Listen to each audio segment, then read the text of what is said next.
Oh boy. We should be live, and I believe our sound is working. Hopefully everything's coming through okay. Hello. Welcome back to Uncanny Adventures Beneath the Burning Sun. It's been a little while. Last time we left off with our investigators, they might have attracted the attention of some wolves in the hills north of Shade. Things could be worse, could be better, but I mean, we'll find out. They're with the foreman of George Martin's ranch, Mr. Roderick Cronin, and they're looking for one of the ranch hands, Houston, who appears to have walked away in his sleep the night before. So, let's see. We're going to go around and say hello, and then we're going to jump back into this, because it's been a little bit, and we want to play some Cthulhu. So why don't we start with Taru? Hello, I'm Taru, or Anarchtovi, and I'll be playing Baxter Duff-Banford, and it's been a while, and I'm excited to play again. All right, and how about our geologist, Ray? What's going on? Hey, I'm Ray. What is going on in this game? It's been a while. There are wolves?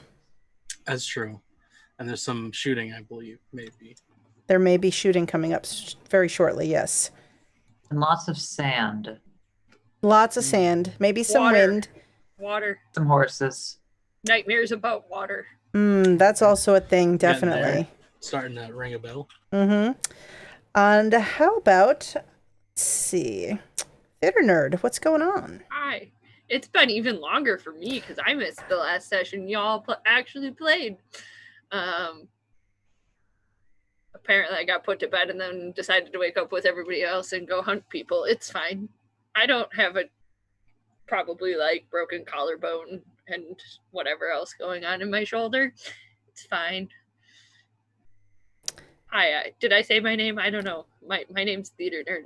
I'm just really excited to be back finally. We're excited to have you back. And our sister, Michal, Women of God, Joanna. Hi, I'm Joanna. You can find me on Twitter at Thriftbirds. I'll be playing Sister Michal and take a shot every time someone says it's been a while. Ooh, I like that. Wait, no alcohol in here. I'll do it of water. It's fine. I have iced tea, so it's good. All right, and we currently have on the screen, I have an advantage left for who knows what. I'm going to hold on to that and see when I need that. Hopefully not against the Marshal. Marshal's pretty badly wounded.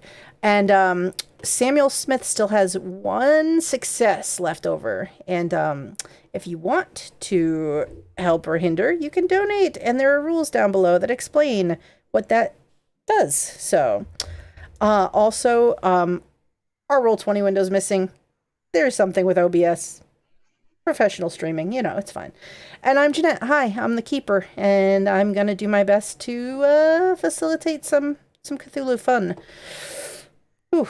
All right, so when we last left off, the party had woken up in the morning to find Houston, one of the ranch hands for George Martin, and one of these vigilantes that he's brought along, had gone missing. He'd wandered off in the night.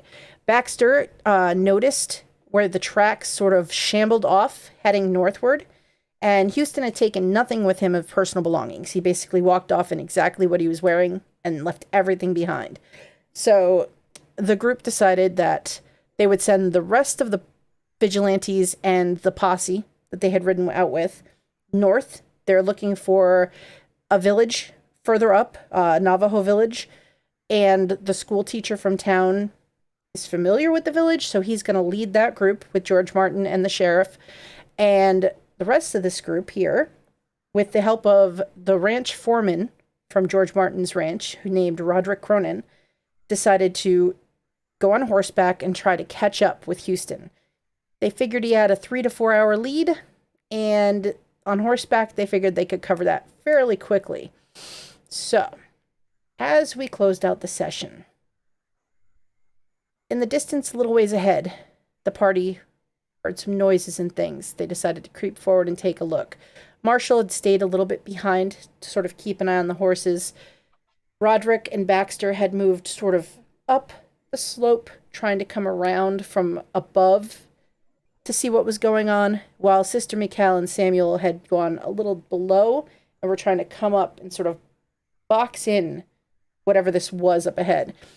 And they noticed it was a pack of wolves that seemed to be on the trail of something, perhaps, until the wolves picked up a new scent.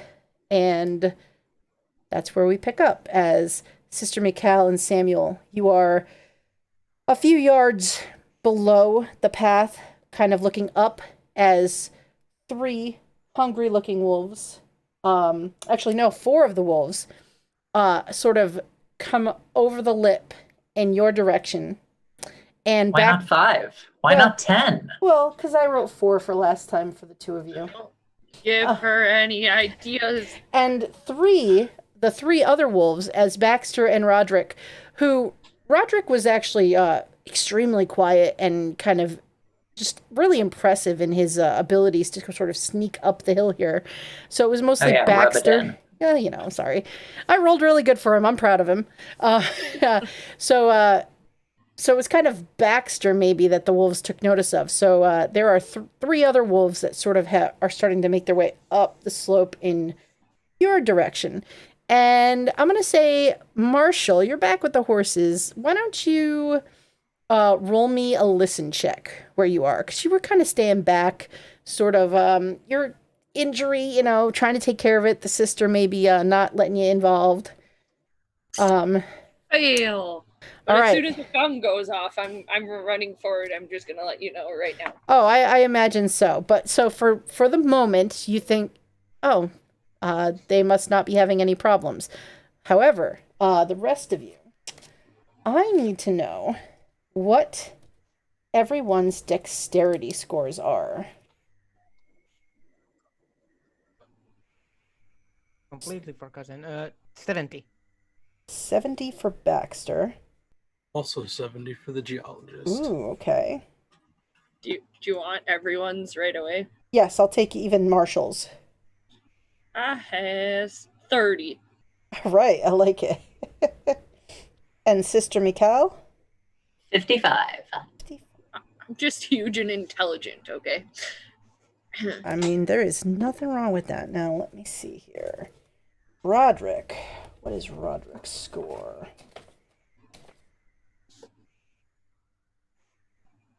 Even have a good constitution. Always important. All right. So, Roderick. There, get yourself a wife that makes good stew. I'm working on that one. All right. So Roderick has a 60. We're gonna be in hospital beds together. It'll be so romantic. That's pretty true. And the wolves are 60. Yeah, I can see it now, the fault in our shade. All right. So Baxter, you are actually and Samuel as well. So you can both decide who wants to go first. You're both reacting more quickly than anyone, including the wolves, to this sudden turn of events. So you can decide amongst you what either one is going to do. I'm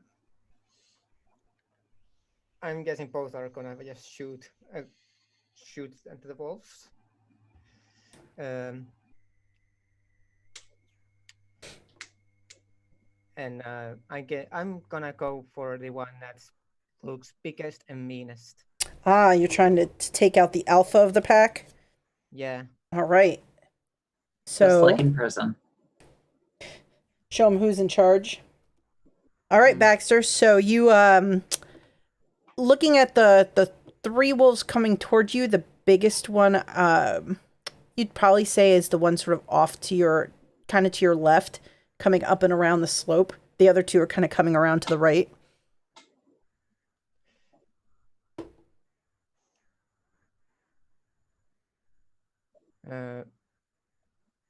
Yeah, I'm gonna shoot my Winchester rifle.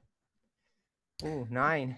Oof, that's pretty good. All right, so when you shoot at the wolf, though, he is going to attempt to dodge out of the way.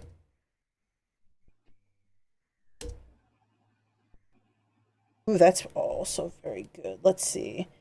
So your success is also so. I got 38. Did so you have both have a regular success. Actually, no, his is a 19 out of regular success. So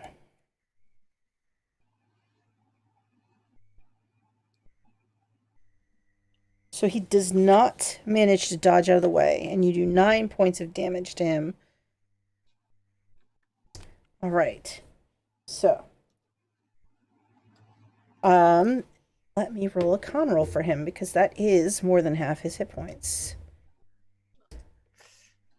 Yeah. 54.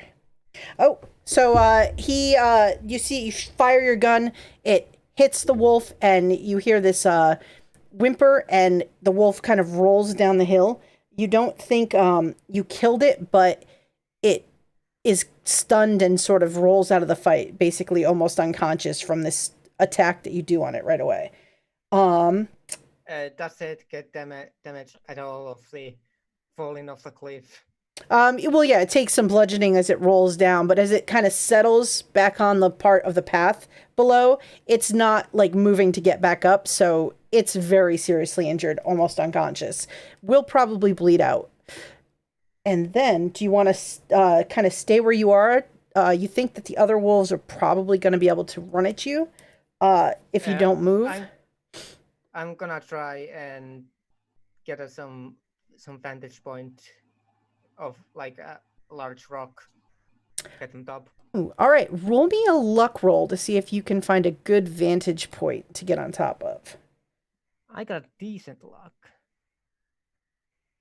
Excellent. Ooh, Nice. So yes, you do. Like you, with a quick look around, you see a large rock, and you scramble up quickly. In fact, down below, Sister Michal and Samuel, you're looking up at the wolves that are coming over the lip, and then you hear the discharge of the rifle up above, and then you just see up on the rock up Baxter scramble into sight and is in view up above you.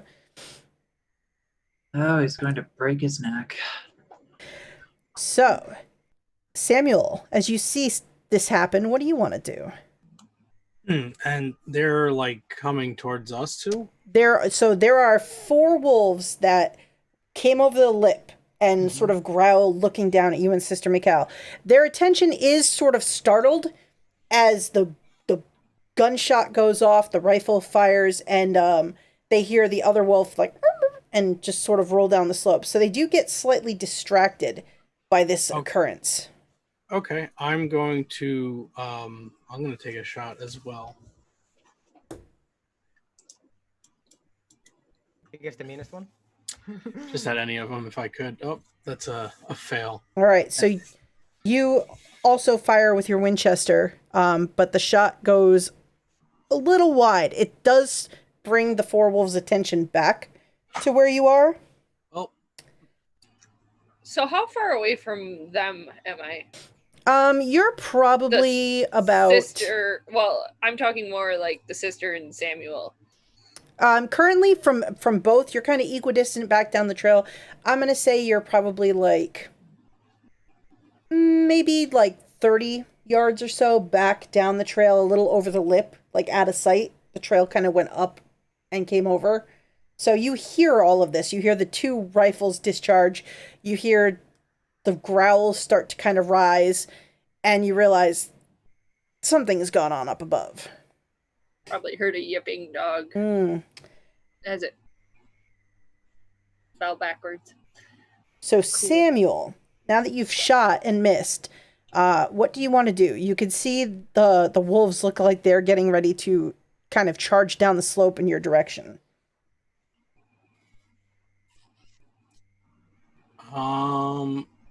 Is there any kind of like cover to go behind?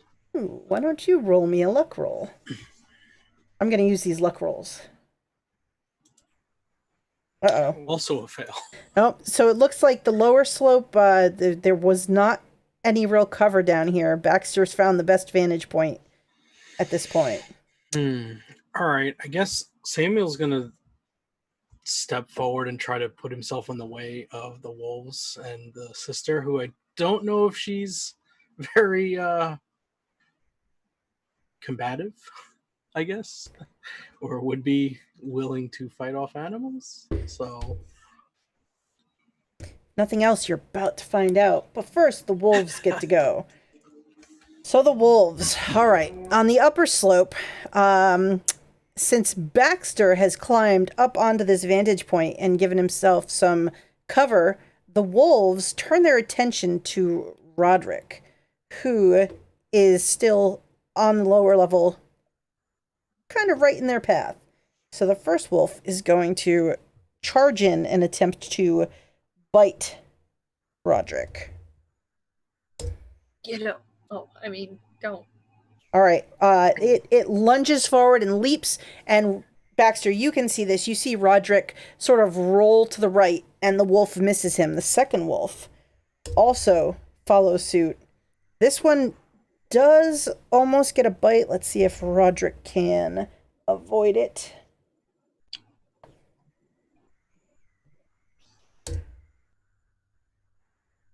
He does not. So it does bite Roderick.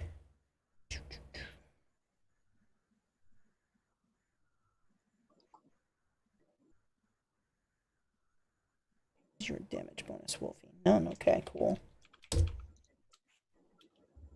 All right, so Roderick will take... It's not too bad. It doesn't break too far through the skin. His shirt sort of protects him a little bit. But he does sort of curse loudly as it bites into him. Then down below, the 4 wolves are going to descend. And I'm going to say that 3 of them will go after Samuel, and one of them is going to kind of get around and try to go after the sister. So, first 3 on Samuel.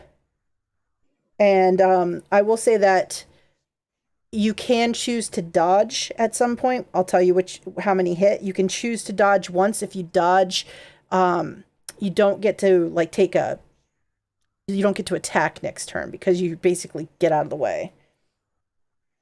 So, let's see. Oof, 2 hit. So 2 of the wolves would actually hit. Do you want to try to dodge either of them? You could also, in such close quarters, you could try to fight back and try to clubber a wolf as it's attacking you. I'll try that.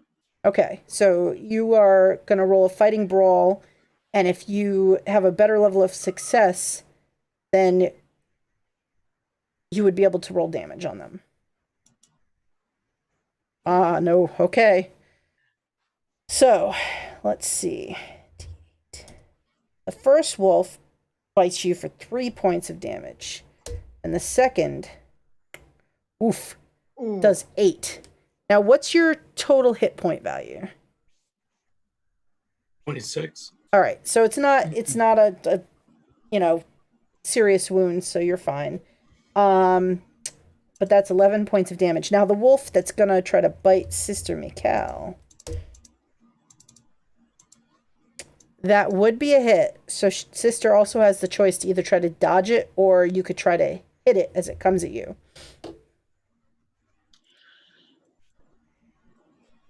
Punch him. Punch him in the face. Okay, I'm gonna try and hit it. So that would be a fighting brawl roll. I really want you to get a critical Smack it with success. Well, okay, that's a success at least. Mm-hmm. So that is equal to, so neither of you does damage, but you prevent him from biting into you. Like, you make contact, but there's no he doesn't get through your clothing and things because you kind of push him off a little bit. So, after that, Roderick is going to... Sister's Laura Croft. It's true. Things you didn't know about Sister Michal, you're about to find out. All right, so Roderick, with his Colt revolver, tries to shoot the wolf. Actually, it's point blank, so he gets...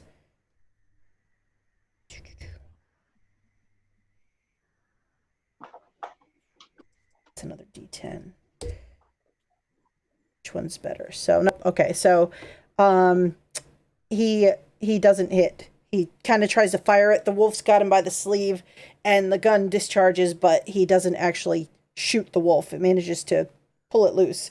So, sister, you hear gunshots on the trail up above. You see Baxter on the rock. There is a bunch of wolves all around Samuel. You've got one in your face. What do you want to do?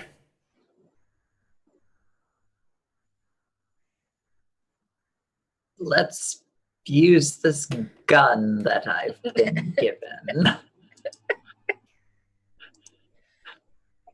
I shouldn't Do be not laughing. presume that I come to bring peace, for I bring not peace but a sword. I'm just imagining. How even?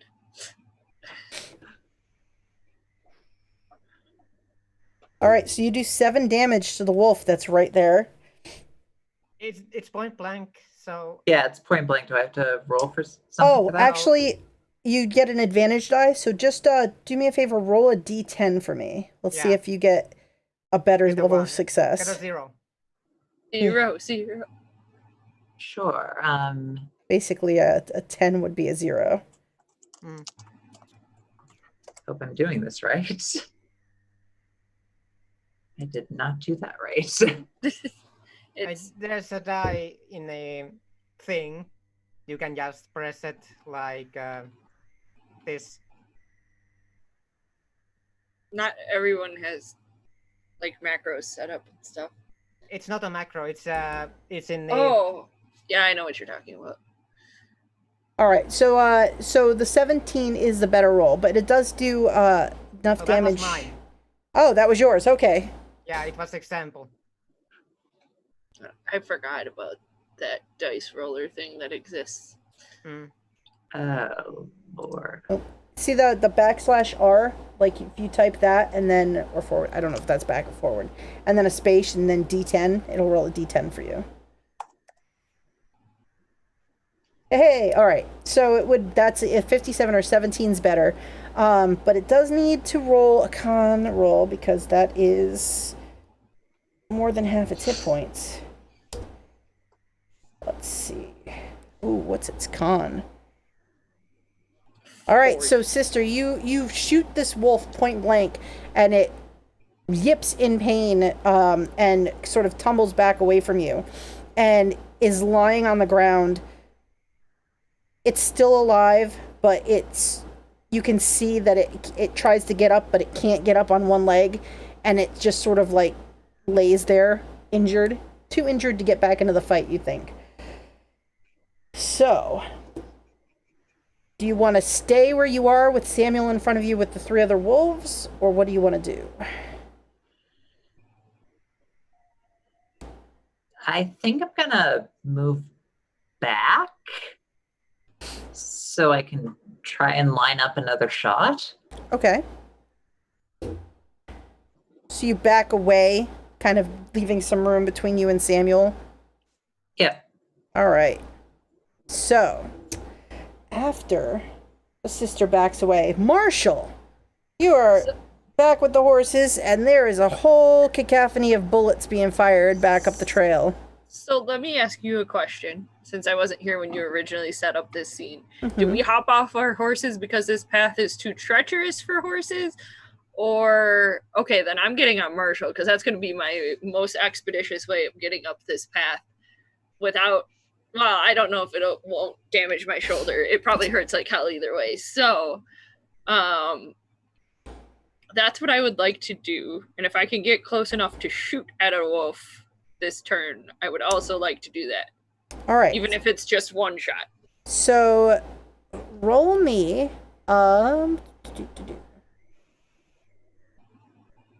just give me a ride roll, but you can roll with an advantage die because this is Marshal.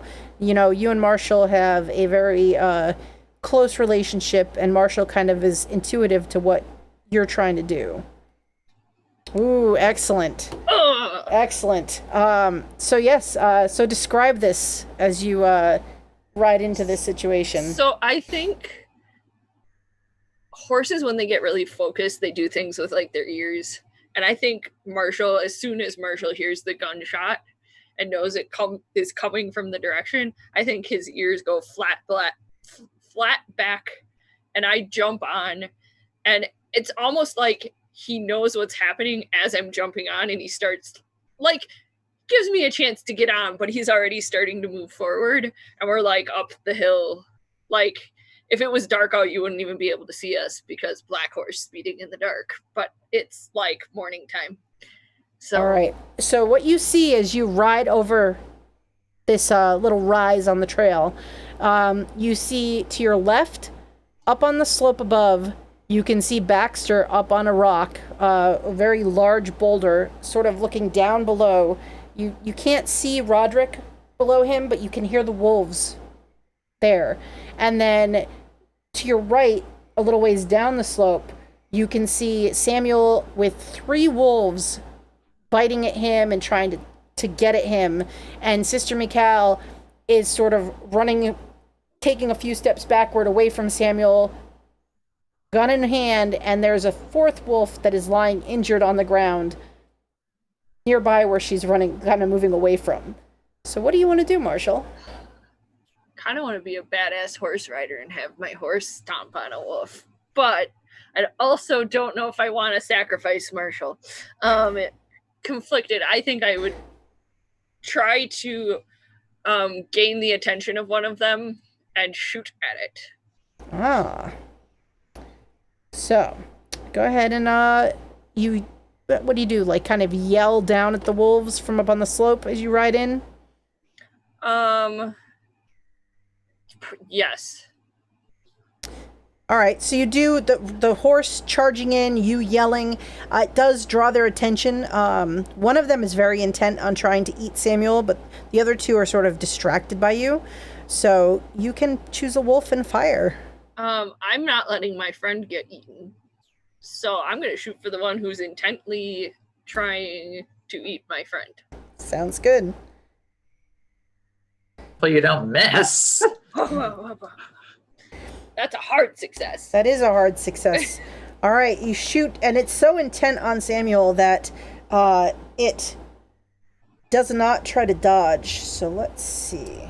Sorry for spraying with wolf's blood, Samuel. Ooh. All right, so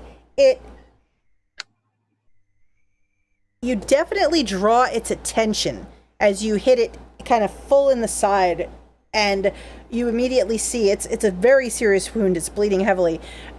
This wolf turns in the direction of you and Marshall, and it just lets out a low growl in anger, like seeing you as the bigger threat maybe than Samuel is in the moment. The other 2 wolves are now getting a little more startled by all of the gunfire around them. Sister, Samuel, now Marshall firing, and they seem a little bit put off by it. So after Marshall, you ride in, and Baxter, you see this from up on your perch. What do you want to do, Baxter? I'm gonna go for my horse. A whistle. Why don't you... Baxter. Animal handling? Yes, please. Give me an animal handling roll. I'll say this one, a roll with an advantage die, because this is, your horse. Oh, that's fail. Okay. So you give a whistle. You You know how to whistle. I'm going to say you can see the other horses because your vantage point is up so high, and you watch your horse kind of walk in a circle, like looking sort of confused, but it does not head in this direction.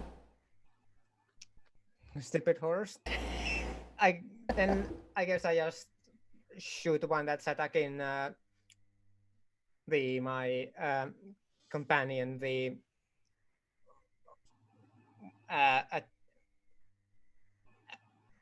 Roderick? Who I went. Mm-hmm. Yeah, Roderick.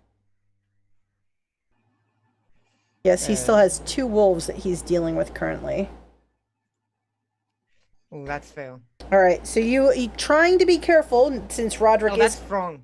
That is wrong. I accidentally pressed hand gun. No, we have to fire with our rifle. Excellent. So taking careful aim, with Roderick in the mix. You do hit one of the two wolves.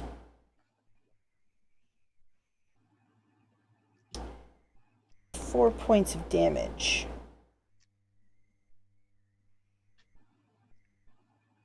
And do you stay up on your perch up above as this happens?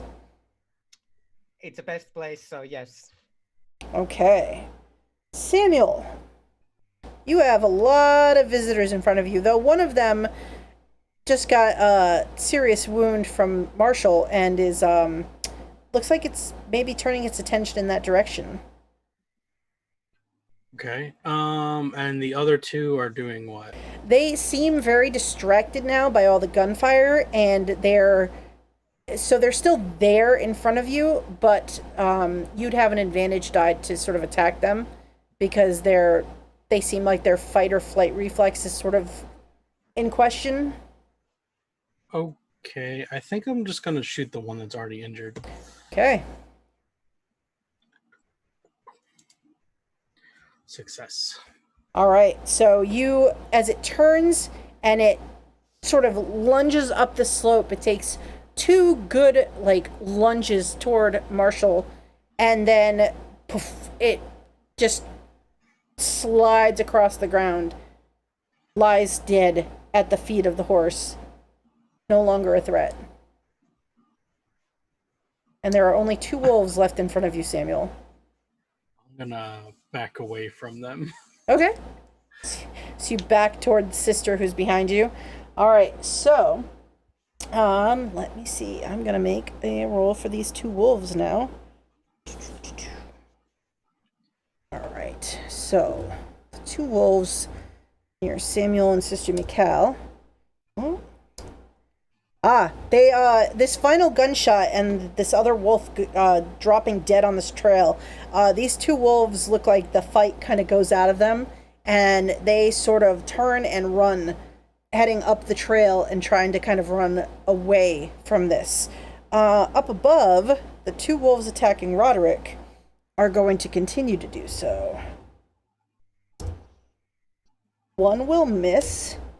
They both. So Roderick, as the wolves are lunging in to bite him, he's just jamming his rifle butt into the mouth of one of them and shoving it off. Kind of throws up his arm and kind of gets it on the meatier part of his leathers and stops him from biting him and stuff like that. So he's giving it a good fight. So he is going to try now to shoot one of the two wolves that are attacking him.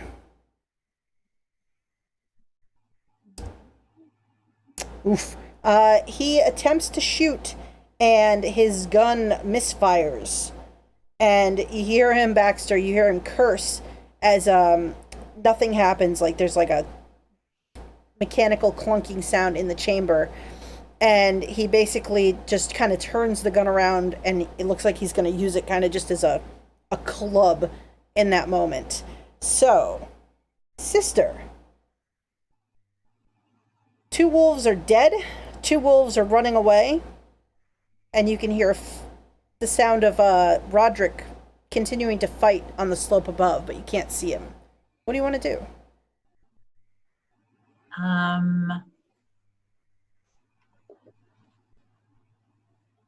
How difficult would it be to go up the slope? It's not too difficult. You could, run up in that direction. It's not like a hard climb or anything. All right. Gonna run up the slope and take a shot at one of the wolves. Okay. So you come up a little over the rise, and you can see Roderick's got one wolf to his left, kind of in front of him, the other sort of on his right, a little bit behind him, and he's got his rifle now. He's holding it and just sort of swinging between the two. I'll aim for the one on the left. Okay. Just hope for the best. Ooh. All right, so you fire. That's fair.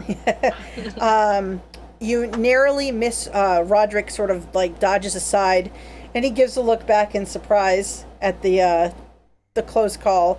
But otherwise, he's unharmed in the moment.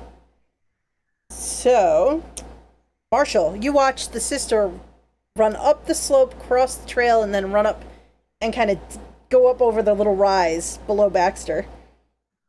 I just kind of look down at my gun and visibly I'm like, what am I doing? In my head, I cheer the sister on. Like a go get 'em, sister. Kind of thing.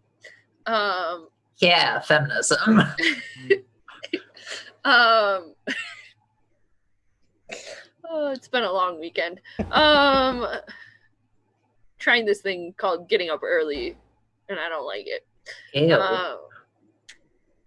Well, it needs to happen. I'm gonna take shots at the 2 remaining wolves, or the wolves that are running up the hill. All right, so you turn Marshall and follow sister so you can get a view on the 2 wolves. Yes. All right. So if you're gonna fire at both of them, I believe you'll have disadvantage die on the shots to take 2 shots on them. That's fine. With a handgun, I have an 80. It should be okay. All right. So on the first wolf, you do shoot it. Let's see. You watch it sort of fly back from the impact and come to a rest, and it is, from this vantage point, you think you've killed that wolf. The other wolf, also suddenly realizing it's in a much more precarious situation, looks up at you as you take aim with the second shot. Looking at me. All right, and this is with your, so this, you've got... I have 2 guns. I'm All right. gonna, if you want to make me roll for shooting with my bad arm. I will have you roll for that now. So roll a power roll to see if your injury makes you drop your gun. Oof. Oh. So, yes. What does this look like when you shoot and you hit the wolf, but you just feel it up your arm? I feel like it would be like when you hit your funny bone on something. Or is that like sudden, like numb, tingly feeling? Because like with my luck, or the Marshal's luck, it's like a piece of shattered bone, like going into some important nerve somewhere in the shoulder. Probably not only did she break her collarbone, she probably now has severed her rotator cuff for trying to be a badass. All right. So your offhand gun falls to the ground and sort of clatters in the dirt. And you do injure this wolf. So, Baxter. Oh, go ahead. I was going to say it also makes sense that this shot doesn't do as much damage. It's true. All right, Baxter. So you see Sister Michal shoot at one of the wolves and miss. You see Marshal ride up the slope, fire at both wolves, kill one, and then injure the other, but drop her gun as she flinches in pain. What are you doing, Baxter? I'm gonna shoot the one that I already injured. Okay.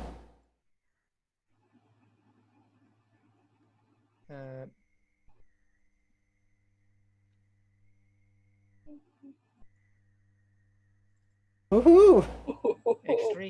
Extreme. All right, let's see. For 7 damage. 7 damage. Baxter, you fire and you kill this wolf. It looks like it's maybe decided that it's had enough of this. It's starting to back away, and it doesn't have a chance as you fire and you hit it directly in the skull, and it just collapses from the gunshot. Roderick sort of stands there holding his rifle, looks around. He's like, excellent work. Shit jammed, hang on. And he starts going and trying to clear the jam and trying to fix his weapon in this moment. Samuel, you are still on the lower part of the rise. Just, you hear Roderick say this. The words kind of come down from above. But now, everything suddenly goes back to sort of the normal quiet. So gunshots kind of, The echoes die off in the distance. The other... Is there any more wolves? There's one, right? No, one ran away. Okay.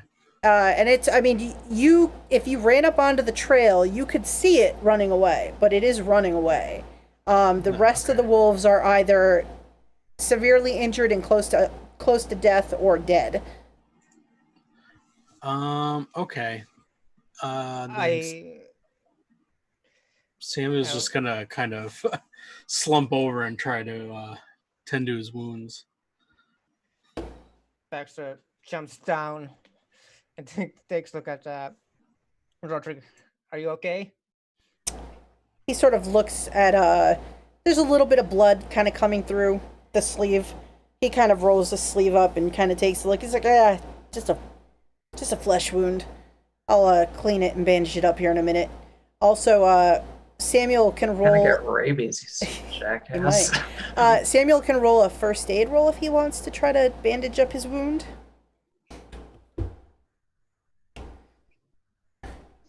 Oof. It's just not a good night for Samuel.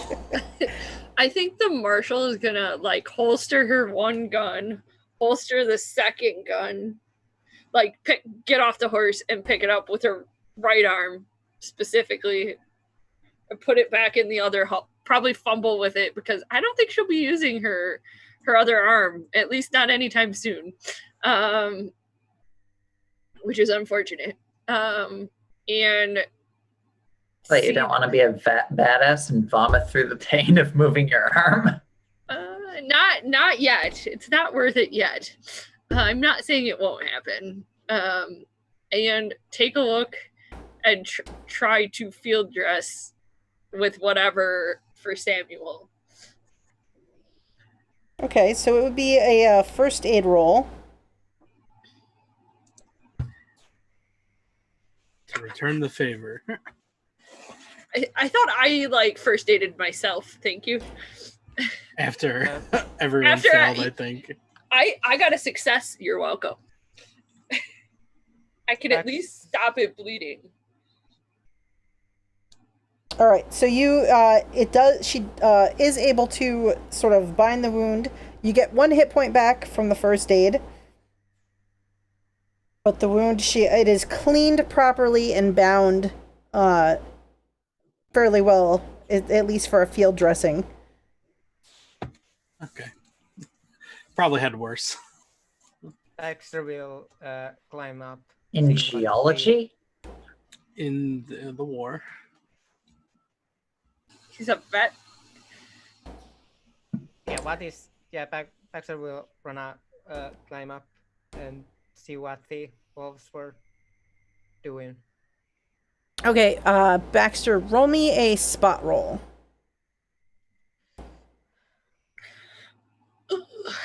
Spot hidden, so. Mm-hmm. All right, so you, using your vantage point, you can see that sort of in the distance, now having kind of gone off this trail and sort of disappearing down the slope, still heading north, you see a shambling figure, kind of shadowed, just sort of meandering, not in a very straight line, but still trying to go northward. Looks like a pretty large bipedal human figure. Could be your missing ranch hand. I want the one we were looking for, and I guess I will run down and quickly try to settle my horse. Okay, so Baxter jumps from the perch and heads back toward the horses. I was gonna suggest that the Marshal ride and go bring them up the hill, because couldn't you tether them together? Well, this is kind of happening in the moment that, like, Marshal, you went to help Samuel, and so you're binding the wound, and Roderick is sort of trying to clear his gun, and Roger. Baxter bolts back down the path. So what's Sister Michal doing at that time? Did Baxter point in the direction, like... I did. Okay. I shouted out that I found the man we were looking for. Okay, so I'm just gonna look at Baxter running in the opposite direction and then just walk towards the guy. All right. So the sister starts you kind of walk down. You sort of do a look. Oh, you can see him kind of down the rise a ways, maybe a couple 100 yards down the slope. Yeah, that looks probably could be your guy. Or it's somebody else who's missing and walking around in the hills. Sister, do you want to wait a minute so that we can all go together? Or is she gone? I'm gone. You look up from finishing the binding, and you heard Baxter, and it's like, oh wait, there's a dust cloud for Baxter. And then Roderick pops up from behind and he says,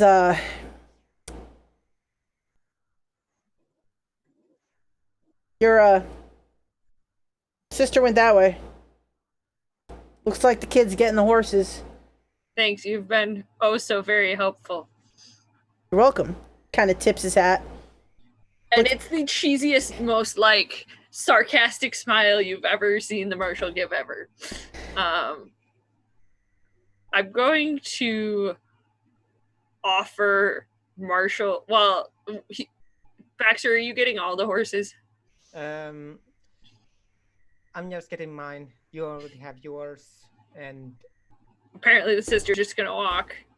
I'm going to offer Samuel the horse, seeing how bad his bite wound is. Do you want him? I can walk. I'm okay. I'll walk. It's fine. Okay. Well, then fine. I'll walk my horse too. And Marshal will start walking down the hill. Look at us, bunch of assholes walking instead of using our horses. I did sprint my horse up the hill, to be fair. All right. Roderick starts sort of walking along with you. I think I got the jam cleared. Should be good to go now. Should be or is? Should be fine. Okay, if you blow your own hand off, it's not my problem. I've never had a problem blowing my hand off at this point. It'll be good. You only have 2 chances to do it. Fair point. I mean, you could always just lose a few fingers. I know a guy that did that, but Well, then you seen have it before. It happens. It's true. Then you have 10 chances. I like those odds.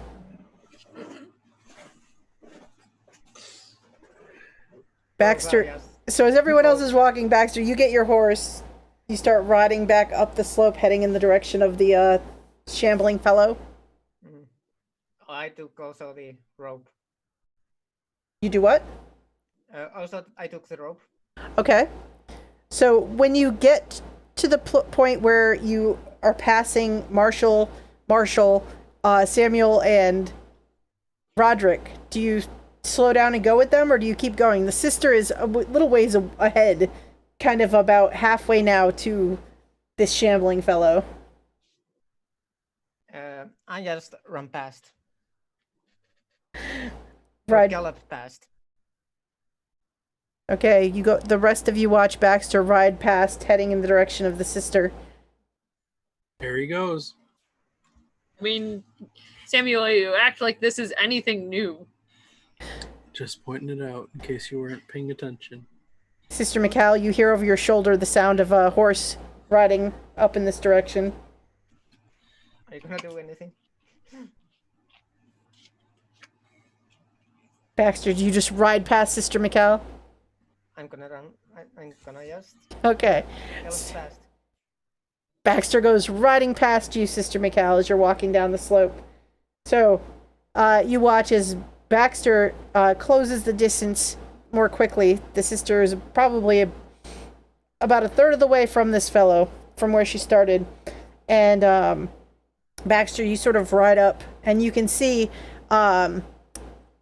this disheveled fellow sort of has the suspenders of his pants kind of hanging on either side. He's shuffling along. You realize that he is without his boots. You can see that his brig red puffy hair is all tousled from sleep, and he never fixed it. And he's just sort of kind of walking almost drunk, eyes just looking to the north and kind of heading in that direction. So he's completely out of it and dazed and doesn't pay attention to anything. He doesn't seem to notice that there is a horse and rider that have ridden up and come upon him. I just try to lasso him. Oh, okay. So why don't you roll me? Let's see, rope use. That's probably the roll. I'm terrible. You're gonna have an advantage die because he doesn't seem to be very much aware. Man that you're lassoing. Mm-hmm. Ooh. Yeah. All right, so the rest of you watch Baxter ride up. You see the rope goes out, and it falls about 15 feet short. The shambling figure keeps moving away.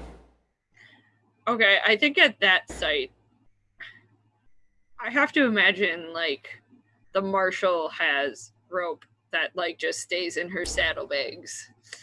I mean, you could even have, anyone could have, like, a length of rope that's actually attached to the saddle itself. Like, there, you can actually have it alongside. Okay. Fair enough. I'm gonna hop on Marshal. I'm gonna look at Samuel. We should probably catch this guy before he gets too much further. I'm gonna try lassoing him. All right. All right. And I'm gonna hop on Do you Marshal. have more than 5 points? I do. I have 15. Okay, Marshal. I have more of a chance than you. So, why don't you give me a ride roll to spur your horse forward? Oof. Really? You run him over. You critically succeed the first one, and then you botch the hell out of the second one. So, you take a hold of the rope, and you go to do the same thing you did before, the running kind of like leap into the saddle and ride.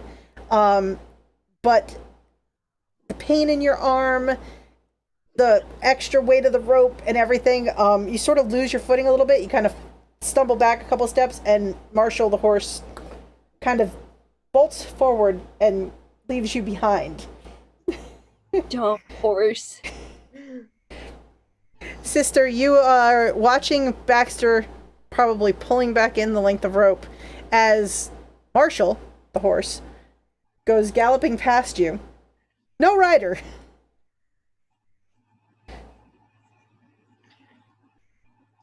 I'm just going to continue walking and maybe try to stop this man like a normal person. Watch me. All right. I already have an idea. So, as Baxter pulls in the length of rope, sister, you catch up to this man who's continuing to walk. Marshal, the horse, runs past him, just keeps going until Marshal calls him back. Just, this is great. Gets to let loose and run. But yes, so the big fellow, and he's big. He's, over 6 feet tall. Big, burly guy. He doesn't seem to even notice you come up alongside him. He's just walking forward. Can I step in front of him? Try to stop him that way? Sure. You step in front of him and Walks over you. he kind of walks sort of into you. Give me a power roll just to see if you can kind of stop his forward motion. Oh. Oh. So he sort of walks right into you and kind of knocks you sideways. You stumble, and he keeps going. Like, almost, he doesn't even seem to notice that. Like, he sort of sidesteps just a little bit from the impact and then just keeps kind of shuffling forward. Okay. I'm gonna go back up in front of him and slap him. Wow, this is like the most violent I've seen the sister. All right, so you just walk He's up. at her limit. You just walk up and haul off and slap him. Let me see here. Unarmed is a fighting. So you slap him, and his big, like, you just go right across his face, big red cheek, just, and he loses his footing and just kind of goes down and big slams into the ground. Sort of Crash. rolls a few feet, and then he just starts screaming. As he's sort of thrashing on the ground, legs start kicking, arms start kicking, just screaming in like a panic. No intelligible words, just panic screams. I'm going to run up to him now. Okay, let's dig through the bag. Is there any way to? I'm gonna.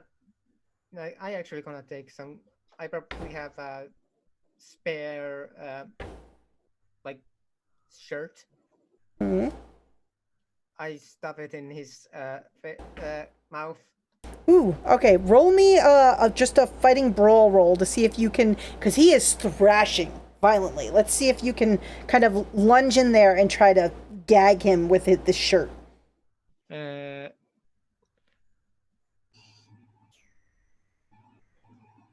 Yeah. So Yeah. sister, you start digging in your bag. Marshall, you start running forward. Samuel, what are you doing as this is happening? I guess I'm trying to catch up with what's his name, Roderick. Roderick.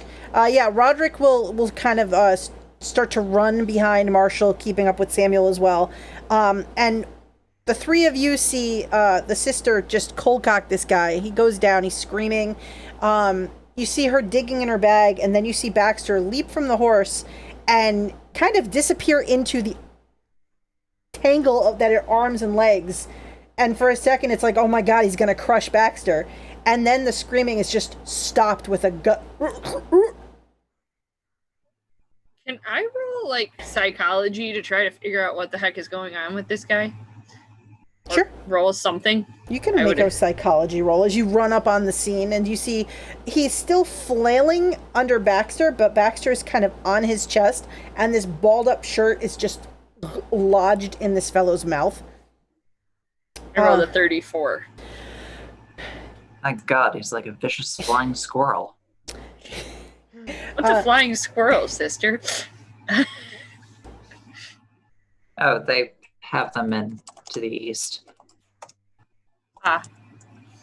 So looking at him as you run up on him, you see him, his eyes are like bloodshot wide open. He looks like he's in complete panic. He doesn't seem to be registering exactly the fact of like there's this person on his chest. More like he still seems to be overcome by whatever impulse was taking him forward, but he is like clawing at, not at the cloth in his mouth, but he's kind of clawing at his throat, like almost like he's panicked, like he can't breathe. Do I get the feeling that this is something like the nightmare, like something like the man trying to drown himself, or like what happened with the water in me? Can I glean any of this from him right this minute? I would say since you have had a very, very specific experience, bless you, with Excuse me. with your dream from nights previous, it definitely, as you're looking at the scene, you're kind of startled by the fact that it does look like the thrashing looks more like he's trying to maybe swim to the surface. The pulling at his throat and face, you think that he thinks he's drowning. Sidebar, I was accidentally right. Southern flying squirrels are found in the eastern parts of North America. Outstanding. So maybe she does know. I don't think she spends a lot of time in the woods. I don't know. You don't know my life. No, not you. Me, my character. Okay. I do know her life. I've created her life. I think what I want to do is get as close as possible, like, to his ear. And I want to try to, like, get him to calm down. Like, you're on land. Whatever you're seeing, it's not real. I know exactly what you went through. Like, try to persuade him into calming down. And also not get hit at the same time. All right. You can roll me. Why don't you roll me another psychology roll as you try to talk him out of this panic state? And I'm assuming I know his name, because if I know his name, I would be using that. His name is Houston. Okay. Houston has a problem. Fuck. Oh. All right. So you are trying to coax him out of this, but he is very far gone in this. Like, he is still, even having been slapped by Sister and falling, you realize he is still in this dream. He is awake, but still dreaming while he's awake. Do I know a way to knock someone out without, like, causing, like, serious harm to them? And at that point, I pull out the laudanum out of my bag. You look over at the sister with this questioning look on your face, and oh, that might work. Well, that's less fun, but okay. Cool. I'm assuming that's, like, basically chloroform. I mean, it'll probably calm him down very much. Is it? Okay. Well, sister, like, you think you can do this with all the flailing body parts? If I'm remembering correctly. I'm assuming at this point Samuel's moved up and is able to help hold them down as well. Sure, and Roderick also follows up behind Samuel and will lean in and, like, try to, like, pin down his legs and hold him. So I'll have Samuel, Baxter, and Roderick roll me strength rolls to kind of pin him down. It's nice. I only have one hand and would not be useful for this. All right, so Baxter, you're not so much helping hold him down as you are a distraction in the sense of you're sitting on him. But Roderick and Samuel are able to kind of pin the flailing limbs down long enough for the sister and Marshal to kind of pinch open his mouth and sort of force feed him some of this laudanum. There. Take your medicine.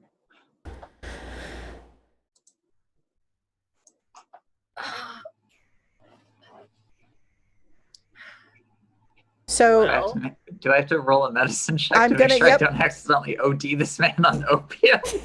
yes, I do need you to roll me a medicine check. I'll say you can roll with an advantage die because the Marshal is helping you.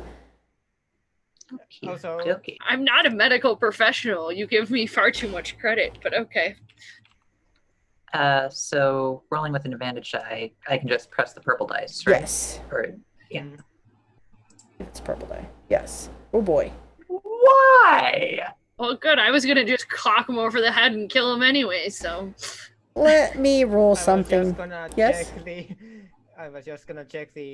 what are the effects of opium overdose. it can be nasty. It's bad. It's bad. Don't ask me why I know, but it's bad. So Oh, this is not a good situation. he eventually stops thrashing. To say the least. Oh no. Can I, like, try to check his pulse after he stops thrashing? Sure. Why don't you make me a medicine check? Oh, cool. I don't have any medicine. Oh, I lied. No, that's navigate. I have a 1 in medicine. The odds are I'm gonna be real bad. Okay. There's a pulse. It's very light, but he is no longer thrashing or lashing out.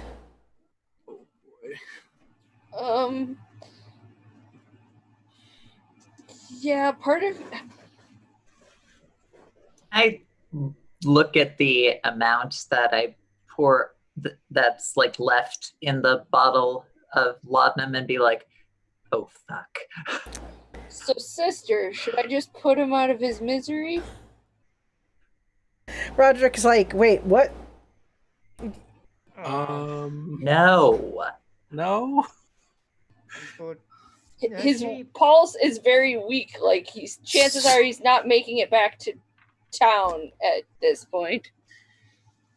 Yeah, you do realize like he may go into cardiac arrest and or stop breathing from too much of that.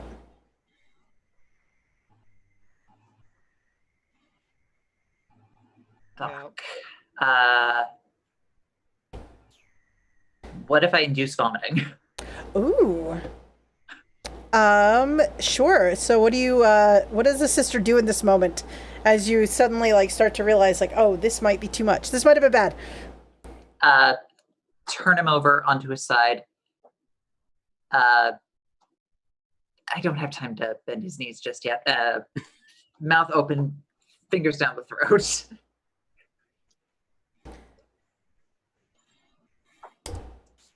Let's see. Roll me another medicine roll. Please, Jesus. Nice. Yes. So in fact, you Thanks, do. Jesus.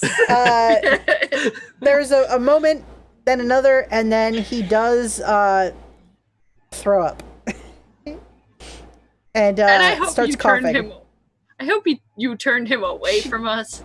Turned him on his side. We'll say yes. I It's mean, not we're in all your on direction. top of him. I don't know. I mean, I'm not. There are no winners here. I don't think so. He's still unconscious, but you do feel if you feel for a pulse, it feels a little bit stronger once he does vomit and kind of starts to breathe again. You think we can get him out of here? Okay. If we can get him on Marshal, the Should horse. have paid a little bit more attention to how much they give patients. So It's been a night. Should Don't we, beat yourself up. so should we- horses can do this thing where they like basically kneel down on like their front legs Mm-hmm. and kind of like lay down or lay more like a dog would lay. So I'm gonna have Marshall do that and tell everyone else like try to get him on Marshall, and at least we can use horsepower to get him down the hill. Is Marshall back with us yet? Because Marshall horse? was still running ahead last I heard. I thought I whistled him back already. He wouldn't have gone, like, he ran past, he wouldn't have gone too far, and the marshal could eventually whistle him back as he's sort of meandering about nearby. Okay, that's We fair. We'll respawn say- behind her. should We'll we- say this. I just whistled him back and put him in that position. There, problem solved. should we Just press the button for Roach. He Pretty much. appears out of nowhere. What's that, Baxter? should we tie him up in case he wakes up and runs off again? So, I don't think he's doing a lot of running after all that. and, well, he he's- probably had a nightmare like the guy who tried to drown himself in the water trough. And like us, Oh, you guys had one too? Like, yes. yes. Oh. And I don't know much about these streams, but they are weird, and who knows what they do.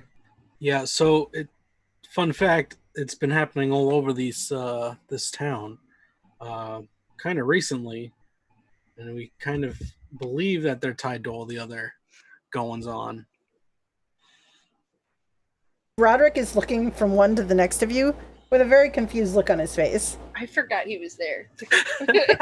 Or I legitimately wouldn't have had this conversation in front of him. I'm gonna turn to him and be like, have you had any dreams involving water and or more water? Monster, or weird monsters. No, I had a dream I was getting chased by a couple of the cattle, but yeah, I woke up and I was fine. Consider yourself lucky. I was gonna say I'm kind of jealous. So what is it that is causing these dreams? Like I'm guessing it's Professor Reverend what's his face. Reverend Professor what's his face? Yep. Might be behind the whole Esquire. Yeah. Smythe or Yeah, Smith. Kind Smythe. of all of our different inquiries have led to the same direction. Yeah, but I'm not asking who does it. I'm asking, like, why, what exactly it is that connects everyone into this dream. I think it's his sermons about the end times and that wealth and. Didn't we got some information about mind control or something like that? Or am I like? And we haven't. And I think I made an occult roll back when the guy tried to drown himself, but That was forever ago at this I don't point. remember what I had for breakfast. Oh wait, I didn't have breakfast. I don't know. I don't So believe it's the. I feel we got sermons some good info that we're forgetting. Yeah. But I don't think it's the sermons because we did not listen to his sermons. I don't believe. no, you actually have not. None of you had any sort of run-in with this Reverend Smythe. Like, you ran into Boston, the gunslinger, and Yeah. you dealt with the young man who was left behind at the bank, and you also And the guy with his tongue cut out. Mhm. And I think that's where I've gotten most of that information that I just spewed at you. I don't like this guy. I will say that I believe it was Samuel remembered a book from, like, studying. It's an old book from years ago. Very limited book, so, like, never There read it it is. himself. Oh, wait, yes, lore. It was sort of a partially a diary, but also, like, a book of records that sort of detailed numerous dreams relating to the ocean, aquatic life, and some kind of lost civilizations. And it referenced the sea people. It also was rumored to have various ceremonies and prayers to this divine something or other that was attached to the sea. But you've never had seen a cop, you just heard about it in, like, educated circles. And I believe the sister, you did an occult, and sort of on that information, it was, I believe it was thought you remembered learning something or hearing something about some kind of, like, almost like a starfish, but like a star spawn in the sea, that was related to some old sort of, like, followings and teachings in these various, like, cults throughout the years, but you didn't know too much specific about it.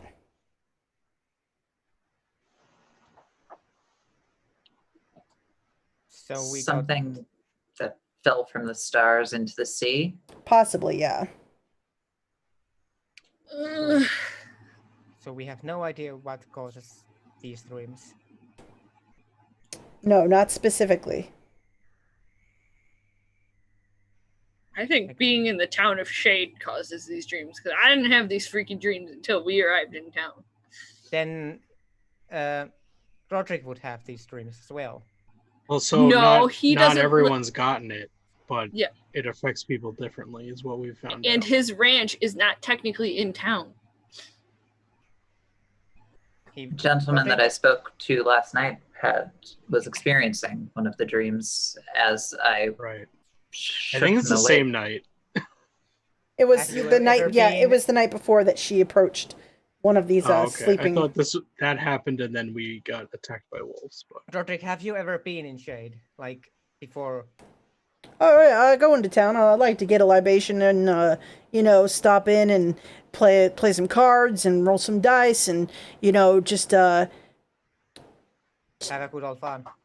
yeah, I mean, I stay in the boarding house out on Mr. Martin's ranch, but when I get some downtime, it's kind of nice to cut loose a little bit and just take a break. So it's not that either. But we've primarily stayed in town since we arrived. Yes, you stayed at Yeah, the boarding you- house. The others all stayed at the church. I think Yes.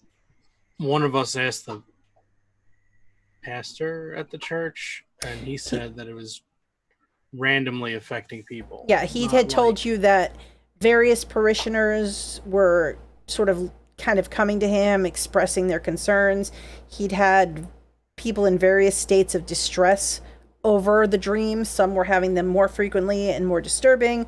Others were just having troubling night terrors that they couldn't remember when they woke up, but they didn't sleep very well. And then other people haven't noticed a thing. This is legitimately the Marshal just spitballing like what they believe to be the truth. It's something in the city. It's something in the town. Yeah, it's something, but we don't know what. What if there is no pattern? What if it's just a roll of the dice? Chaos. Do we know when? Oh, sorry. Just to potentially afflicting anyone who's on this land. I mean, I suppose it's possible. Do we know when Smythe started his sermons about end times and wealth being the downfall of us and ridding ourselves of our worldly wealth and whatever? You were under the impression that he's been a figure in this area for at least the last year or two. Like he kind of came into the area and started giving his own sermons. He basically just walks into public establishments, and the rumor is like he walks in, and if he doesn't get your attention by being there, because he's apparently a commanding figure in his black outfit and his hat, he'll actually shoot a gun into the ceiling to get everybody's attention, and then he'll start just preaching. Oh, yeah. What an asshole. I was hoping the sister would run into him before he left town, but Mhm. I'm sure we'll have words. Not if he I gets mean, shot It's first. possible that it is possible. I that said what I it's said. random. It's possible it's random, but these are far too frequent. How many Okay, dreams have I had? I don't remember. It's one for sure that I reacted negatively to. you had your first nightmare was a doozy. Like it was just it shook you. Horrifying. I believe that if I remember correctly, you might have seen yourself drowned. Yeah, I think it was something Mhm. like that, and falling into murky darkness. Yeah, you were basically just getting pulled away, watching the light of the surface disappear, and then you saw this thing in the water, and it was you, but dead. And when you woke up, you had a real aversion to water for a little while there. You kind of shaking it off at this point, but yeah. And then the second one was not as disturbing for you, but was still, you remember being submerged and underwater again. And I believe I think I only lost sanity the first time. And there was the second night that Baxter and Samuel both dreamed, they actually thought they saw each other in the individual's dream. And then when they woke up, it was like... Huh. Yeah, Okay. like There they was also each the thought they dream saw that- the other. What's that? There was also the dream that we saw some sort of huge eye and monster. Mm-hmm. I didn't have. That must have been the one you guys had while I wasn't here. Huh. And they're seemingly related dreams, but not like really related dreams. Well, I have an so incredibly stupid idea. Mm. okay, sister, that's unlike you to admit to having anything but good ideas. Pride is a sin, you know. Okay, I mean that's fair. So I certainly would not say that all of my ideas are exceptional. That would be absurd and blasphemous besides. But what is it? In What any- is your idea? In any case, among certain sects of religious orders, particularly in countries to the east of ours, there are intense trances and forms of altered states of consciousness, altered states of consciousness that are brought about by either focus or a complete lack of focus, such as prayer or meditation, I believe it's called. What if one of us, possibly me, not to cast aspersions on anyone else's ability to focus, were to attempt to enter such a state of mind and see if that would invoke the mindset similar to dreaming that is causing these dreams to come upon us? Would you know how to do this? Absolutely not. I am completely spitballing. If you feel confident enough in your ability, I would say why not? Oh no, quite the opposite. I am simply grasping at straws. Well, what if we stop standing in the middle of this area and meet back up with the group? That would also be a very good idea, lest we be set upon by wolves again. Yes. They might have more friends. I mean, Or we did just have a screaming guy. Well, okay, the screaming guy probably attracted them, but we did shoot off a lot of guns. Well, you know that the rest of the party was going to continue along the trail and head for this Navajo village that the school teacher had talked about, that he was familiar with, which is a little ways further. So they are probably distant enough away from you at this point because the trail kind of went sort of northwest and kind of looped around into the hills and kind of loops back. So they're probably distant enough away that they probably wouldn't have heard any of this. Did we leave like a base camp? Because like I don't think we need to be riding around with this guy if we're going like to meet up with them. The plan, your plan was to try to find him, and whether or not you found him or you just couldn't, you lost the trail, you were supposed to meet the rest of the group at the village this evening at the With latest. him? With him if you found him, but if you couldn't find him, then you were supposed to make your way there on your own. I just don't think he's in any shape to be useful. He's literally not literally dead weight, but kind of dead weight. I think we should still tie him up. But I guess what the question is, did we leave the camp up like as a base camp? No, it was getting Okay. No. yeah, No, it was we getting moved- we shuttered moved and out, yeah. Okay. That was Yeah. just a player question because I wasn't here. Yep, no, 'Cause if No worries. the other injured members of the group had stayed further behind. you had convinced Jake, the store owner. Remember your dear Yep. friend who? Oh yeah. Yeah, you had convinced him that he had done his heroic duty, and now his job was to keep the injured safe until the group came back through, and then you'd all go back to town. If I Yeah. make it alive, I'm planning to tell his wife all sorts of epic stories about what he did. Just saying. Let us make our way to the village, and maybe there we can see if we can try this dream fun time idea.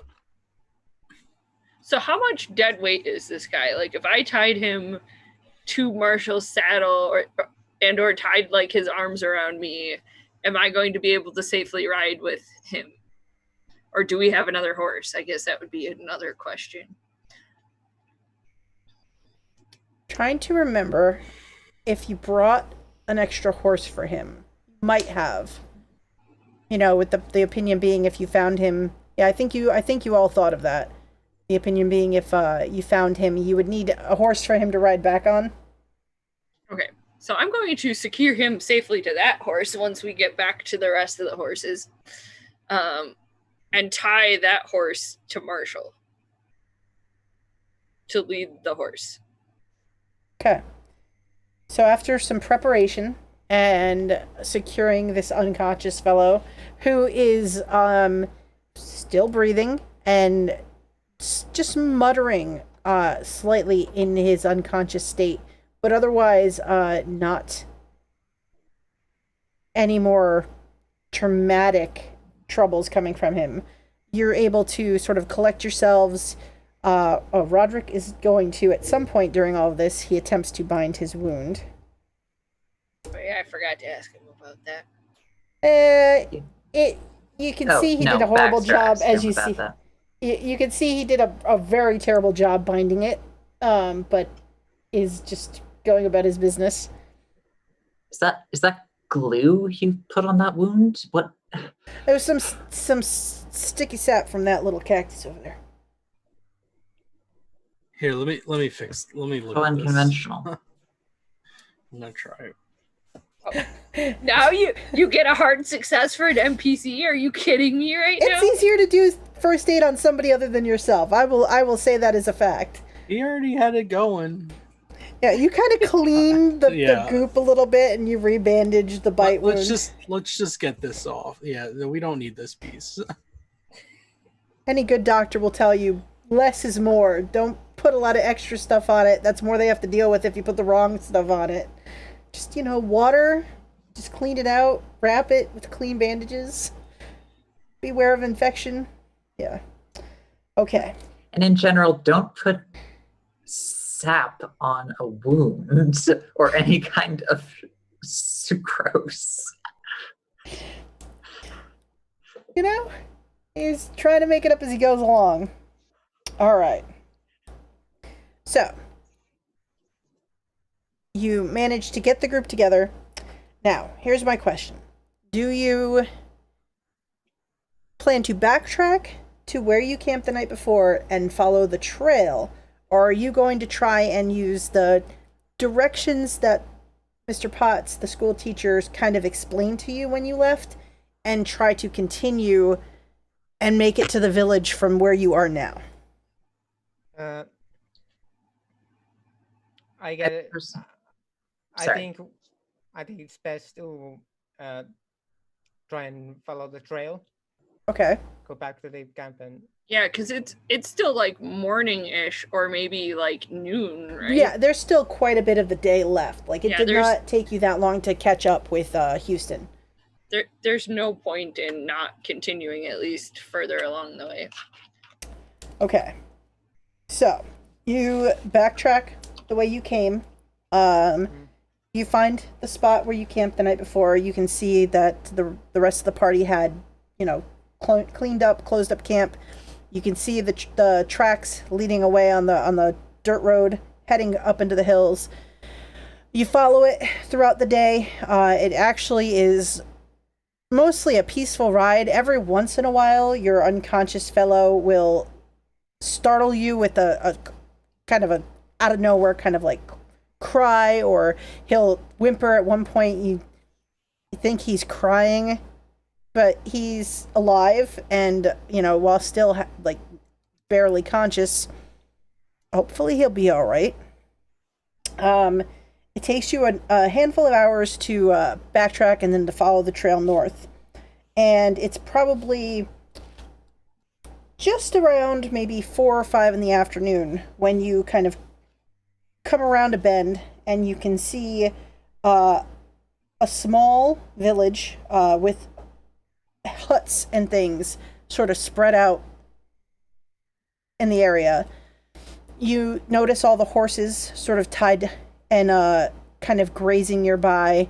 You see Baxter's wagon kind of parked off to one side, and you see all of these members of George Martin's vigilante crew sort of having set up camp a little bit. Looks like a couple of them are in the process of preparing dinner. Why don't you all roll me spot hidden rolls as you sort of take in the sight here?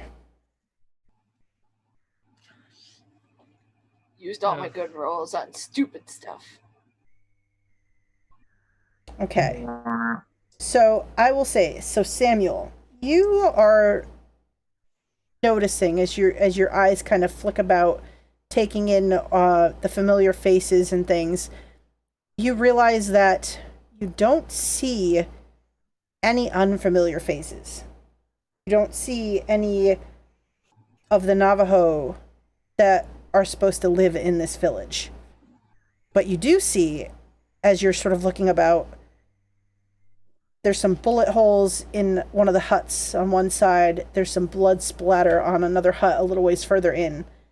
It looks like something happened here.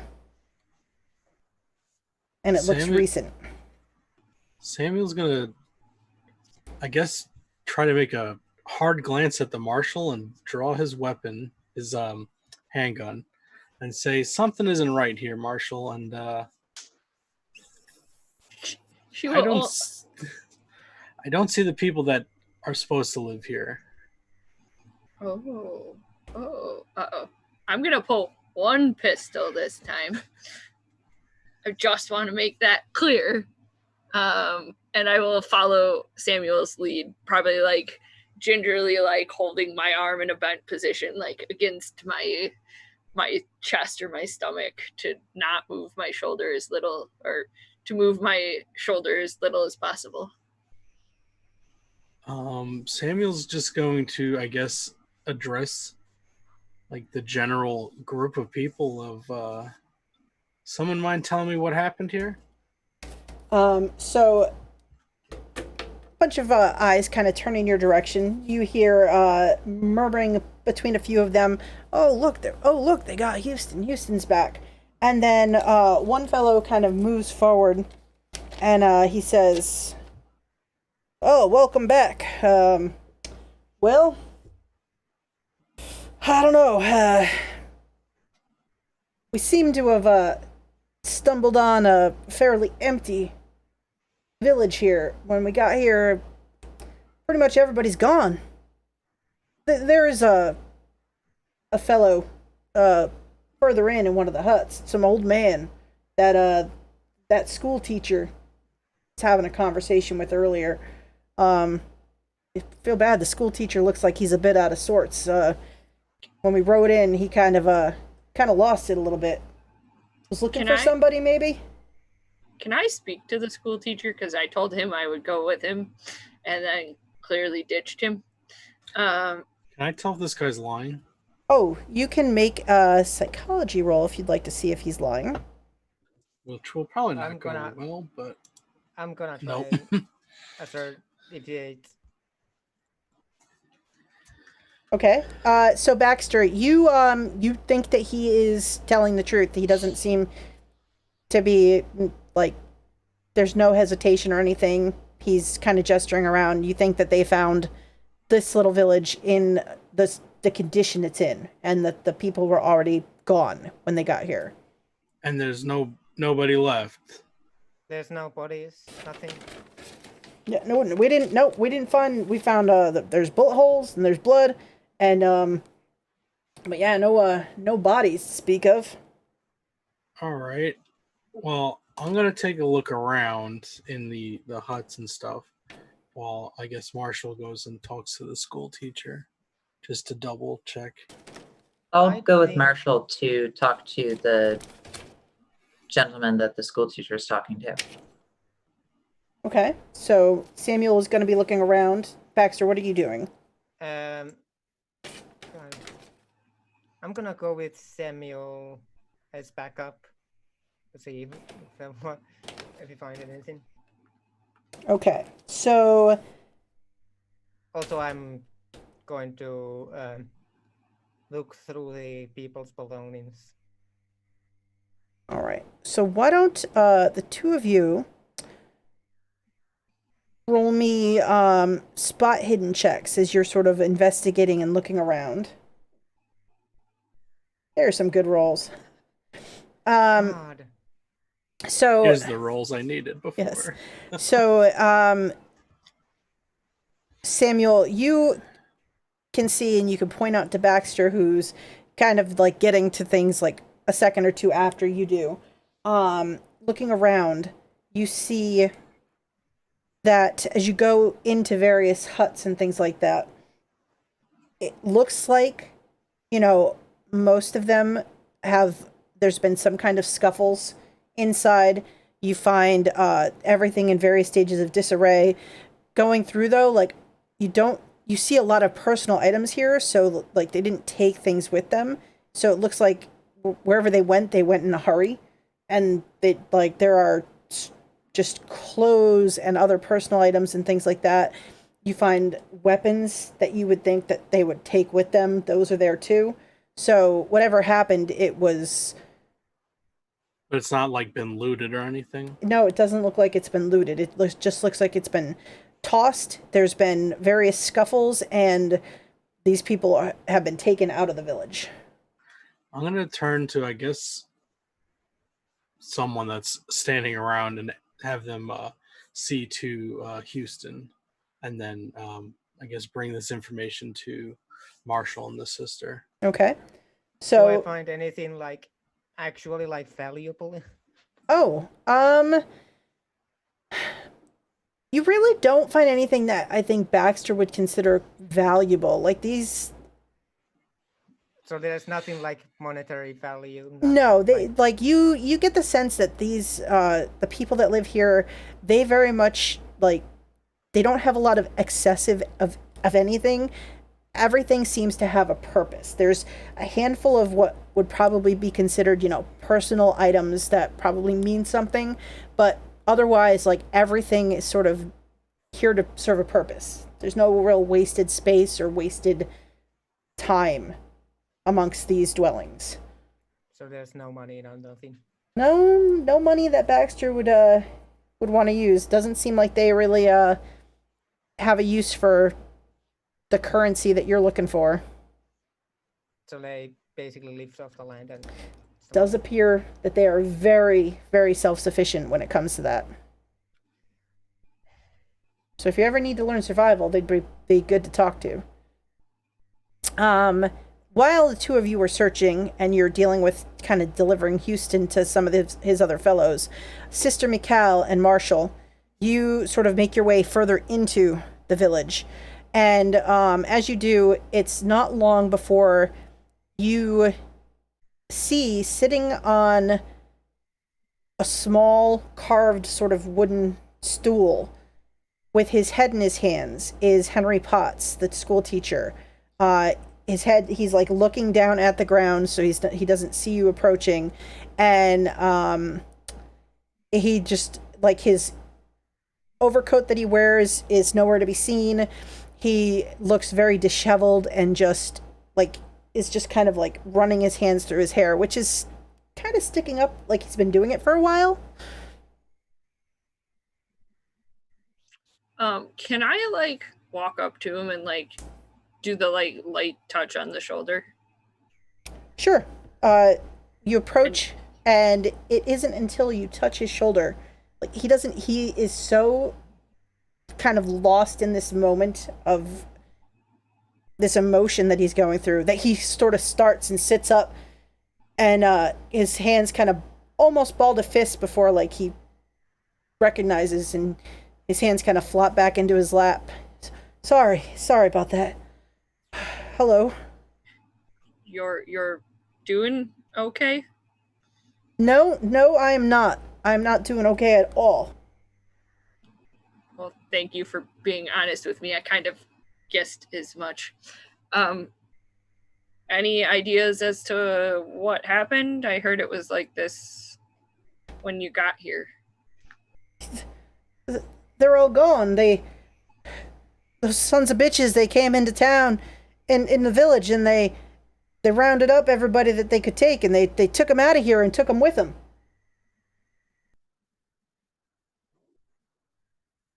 Well then.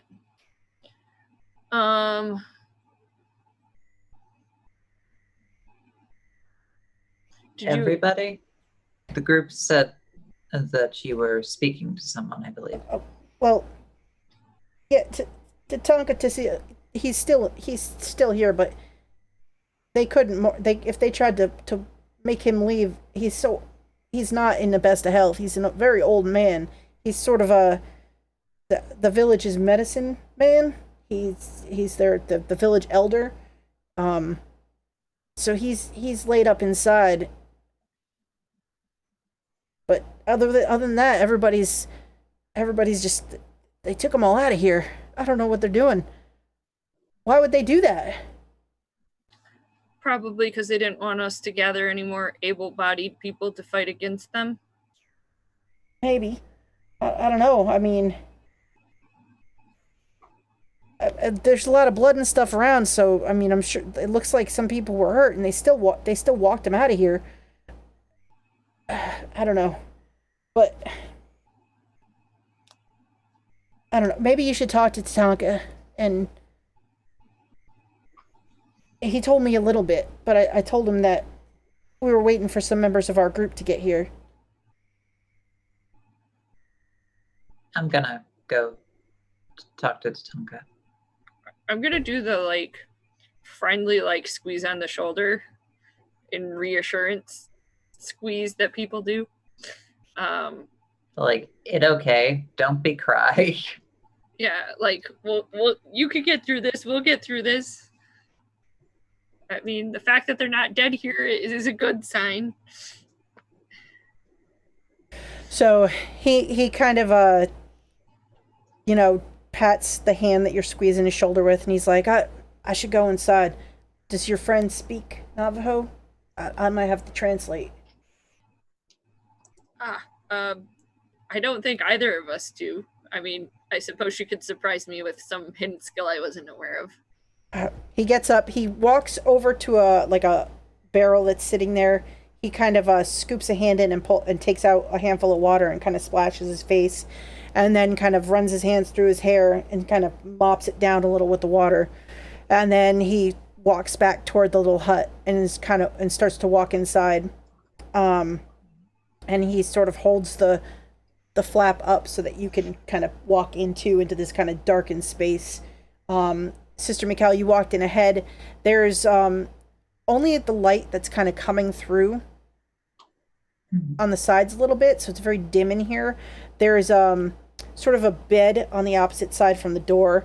It's covered in furs, and there is a small figure kind of in the bed, covered in the furs, just kind of lying there, looking up toward the ceiling, turns his head as you approach, and he says something to you in what I assume is a language you don't understand.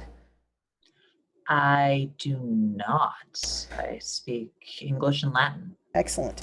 But he starts talking as you approach, and then Mr. Potts and the Marshal come in behind you, and Potts sort of responds back to the old man and kind of walks over and sort of sits down on the ground next to him and says, I can he's got a hell of a story to tell. So I can translate it for you. That would be greatly appreciated, Mr. Potts, if you wouldn't mind. And I think maybe we'll come back for the story next time. Sounds good. Because it is 9. And we'll say that as he's getting settled and Mr. Potts gives him a glass of water to kind of help him clear his throat and helps him sit up so he can talk, Baxter and Samuel will be able to show up too. So you'll all be able to be there for this. So. This game does not pull any punches. No, Cthulhu does not. So, how's everybody doing? I just Great. Great. I just want to hug the teacher. I'm glad it wasn't our people that had a kerfuffle. That's what I thought immediately. I was like, oh no. Oh no, we didn't get into a lot of trouble, but the rest of them did while we weren't with them. Oops. No, your people did not. Baxter can definitely assure Samuel, who was a little uncertain, that no, they're not responsible. Yeah, his thinking is, after seeing everything like still out and not like rummaged through and looted, that like, okay, these guys didn't like just mess up the place. So Yes, They didn't have nothing to steal anyway. yes, they're not the greatest group of people, but they're not terrible. So Yay. I mean, small counts, I favors. guess. Yeah. All right. So on that note, I'm glad that we came back for another session. It'd been a little too long. I'm excited. This is probably, I'm gonna say, maybe 2 more sessions, depending on what happens next time. This is quickly winding down, or winding up. I don't know. I think we're like There's winding. halfway up the roller coaster hill, and we're about to hit the peak. And Oh, that's an analogy. I was on a roller coaster at Six Flags in New Jersey when I was younger, and when we were halfway up the hill, I jokingly messed with the bars and they went up. And I went, and pulled them back down. So they never locked them properly, but when I pulled them down dramatically, they locked. So yay. All right, why don't we go around? Yeah, I know. Wow. Excellent, That's right? a lawsuit waiting to happen. That reminds me of the time that Wow. my body was I was tall enough, but my body was too small for it. Oh, yeah. I always think about that. Like, that's scary. Yeah. Mm-hmm. I mean, technically, ride operators should be astute enough to stop that from happening. Oh, that's very wishful thinking in some cases. And yet. I'm not saying that that's for better or for worse, but It just is what it is.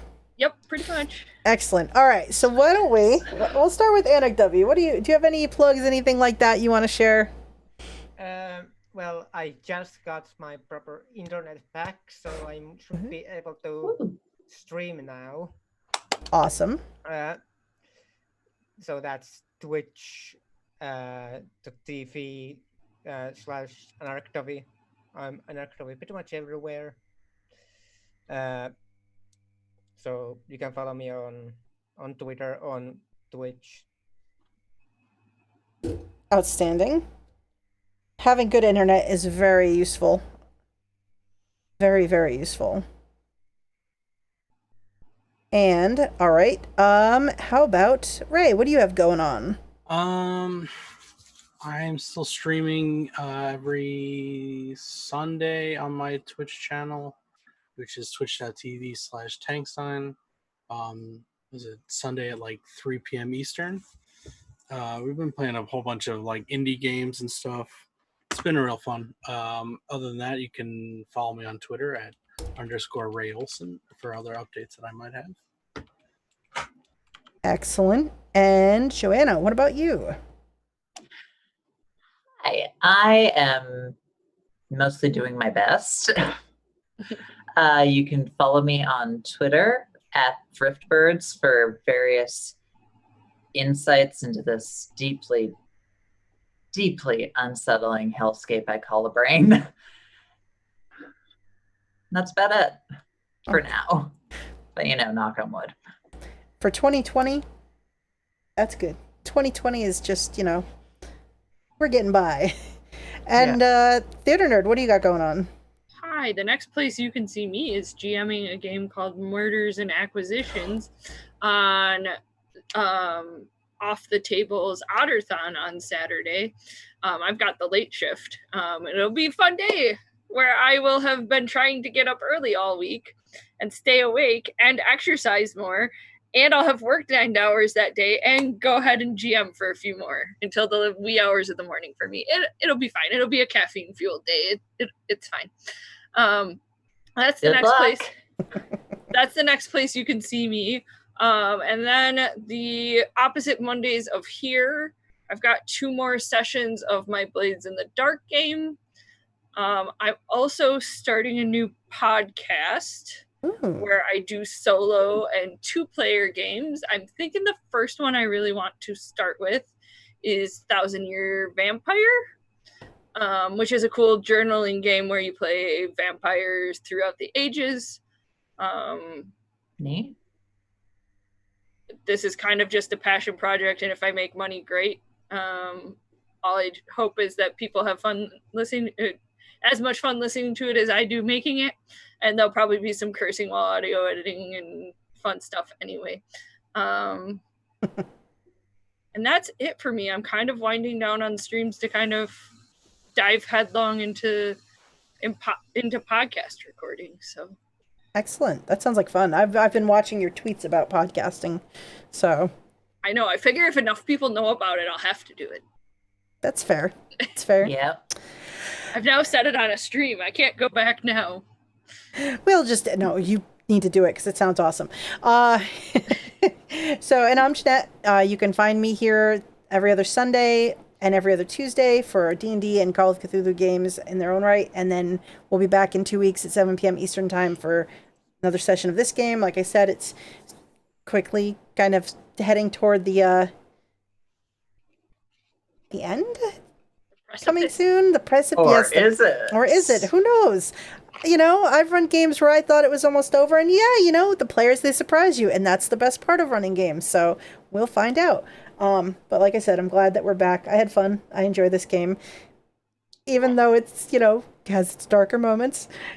I enjoy this game.